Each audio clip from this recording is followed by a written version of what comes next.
5 production tips and tricks that I use all the time to create more exciting productions. So let's get started. So the first one is that I find some objects and then I record just some noise or some random stuff.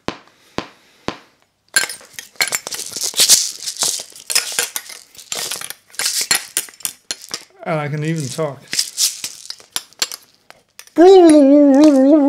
So I right click and press slide to new MIDI track and use the create one slice per transient and press OK. So now I have this U87 drum rack, which all of these sounds. I want to turn this into a hi-hat sound-ish. So I'll turn sustain down to 0 and make a very fast decay. So now I just have all of these small sound. And then I'll just go and make something with it.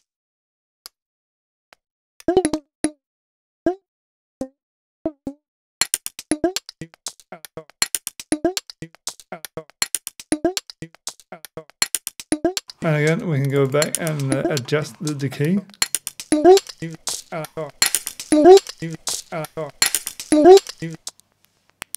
can make them shorter, make them even more percussive.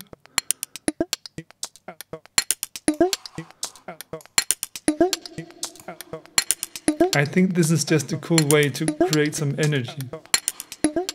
Let's try to add some drums.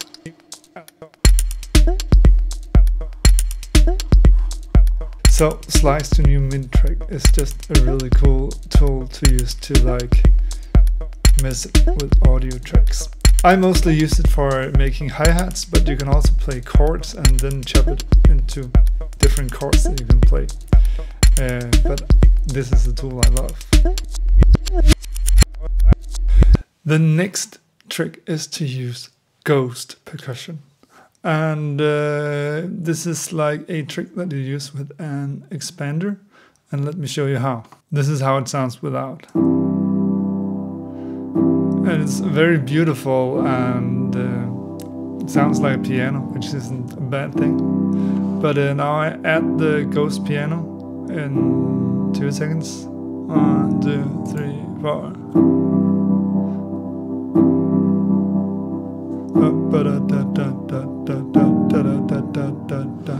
So basically I have an expander, which is this compressor, which is sidechained to the C78 and set to expand. So this is expanding with this track.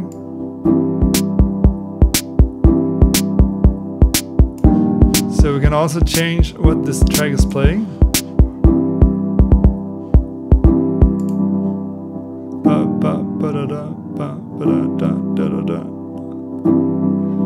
And again without. It just adds some energy and movement, and that's so important. So I will just fast show you how to do. So I add a compressor. I select my sidechain source, which is this C78. I select expand. And I made the C78 track play. And then I simply just drag down the threshold and the ratio.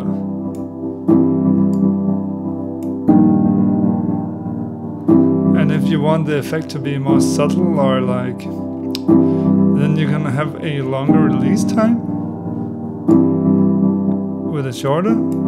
Then it's these small spikes.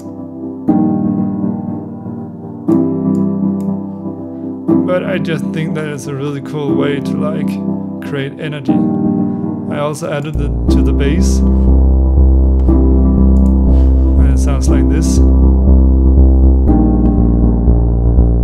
And just create this like uplifting feeling. Dun, dun, dun, dun, dun. new beat. So bum, bum, bum. Dun, dun, dun, dun, dun, dun, dun, dun.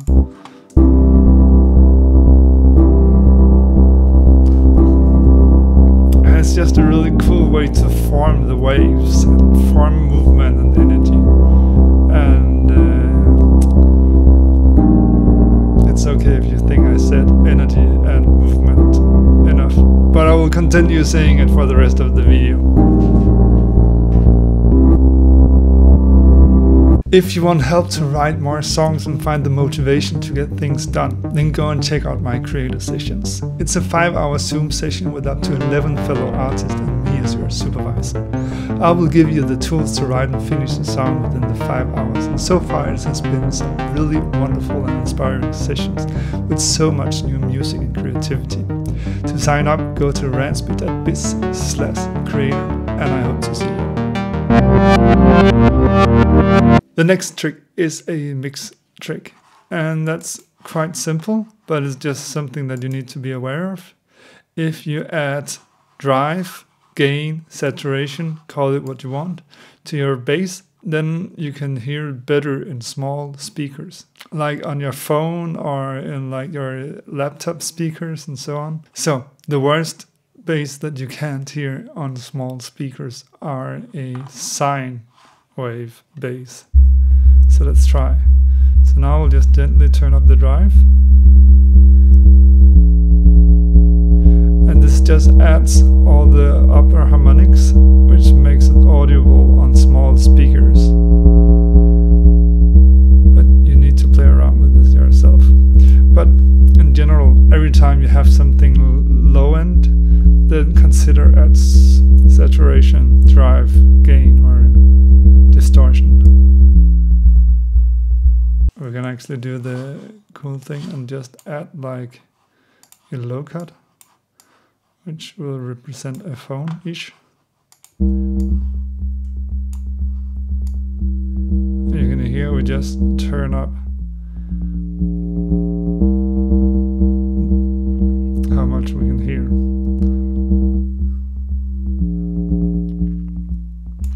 So it's a bit of a boring trick, but it's really important. But let's move on.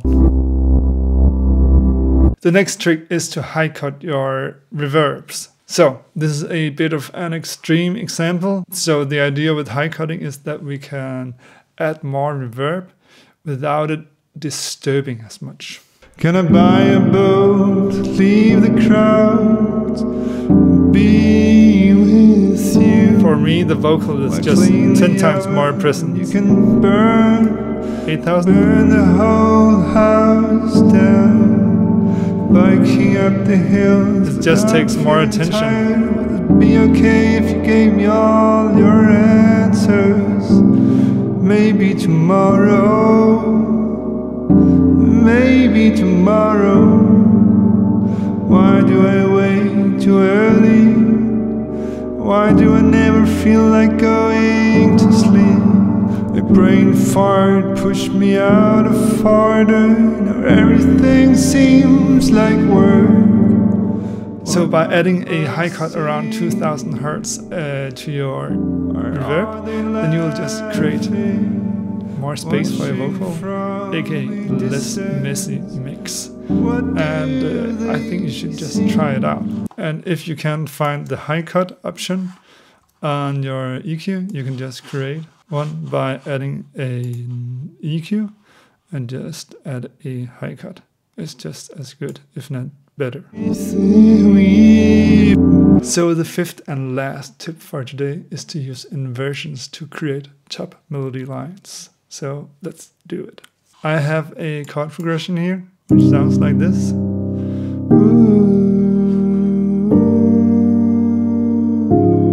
Which sounds beautiful. I'm very satisfied. But let's try to use some inversions. So we have like 3 notes which can be on the top. Boo, boo. Huh. So we have 3 notes which can be on the... Okay, that's a redo.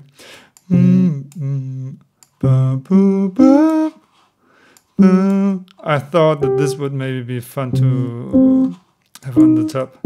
So what I do is that I octave this note to the top of the chord, and then I rearrange the two other chords to like have the same interval between all the notes. So it's not like this suddenly grouped together with only like 2-3 half steps and 4 half steps, but that so all the notes has like the equal distance between each other.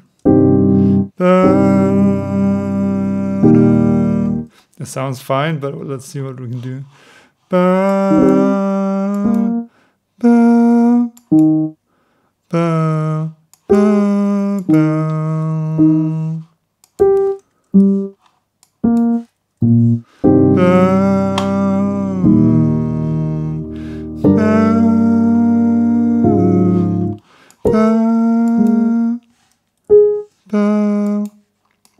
I like that better.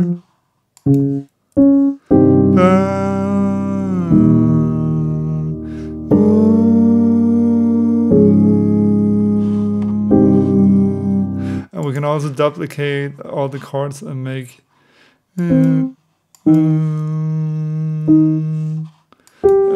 extend the melody length.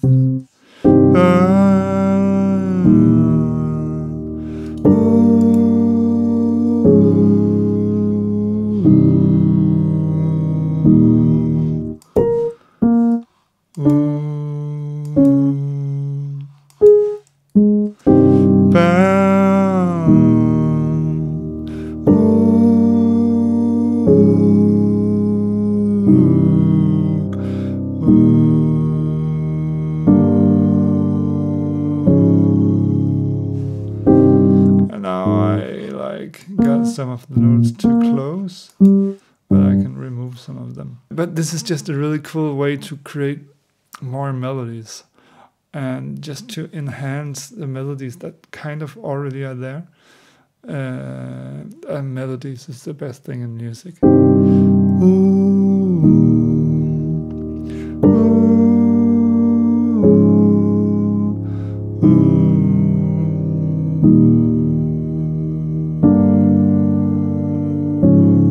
And by using this top melody and using inversions for all the chords, now also the fourth chord, which were a bit strange before, sounds like it fits in much better, I think.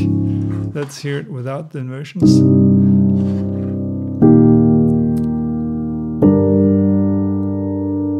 I think this just sounds plain and boring, which sometimes is good. But even just like using the plain and boring one with the new inversions,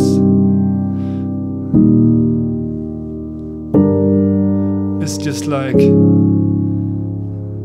there's like a storytelling already just in the chords. And it's the same for chords, it's the same notes, and everything is the same. It's just which inversions we use, like, and which order we use the different notes. And it's just extremely exciting and amazing how this little can do. Thank you for watching, and if you like this video, then please hit the thumbs up button and consider to subscribe to my channel. And if you want to write more songs, then go and check out my creator sessions.